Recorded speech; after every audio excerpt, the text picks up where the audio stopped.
Brought to you by livesofthesaints.com. St. Paul.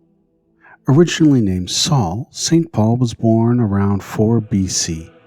He is the patron saint of evangelists, missionaries, journalists, writers, authors, tent makers, rope and saddle makers, and public workers. St. Paul's feast day is celebrated on June 29th along with St. Peter's. He is also honored on other days of the year.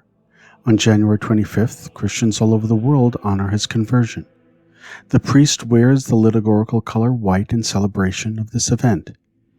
The Feast of St. Paul's Shipwreck is held on February 10th, and the Feast of the Basilicas is celebrated on November 18th.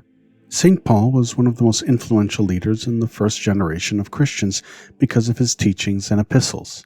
In fact, for many, he was considered the second most important person in the history of Christianity, second only to Jesus. His teachings had an enormous impact on Christian theology, especially with regard to the relationship between Jesus and God the Father and the relationship between the divine and humanity. Through his letters, Paul often preached the passion, the death, and resurrection of Christ. He proclaimed the gospel message of Jesus and his sacrifice and the promise of eternal life.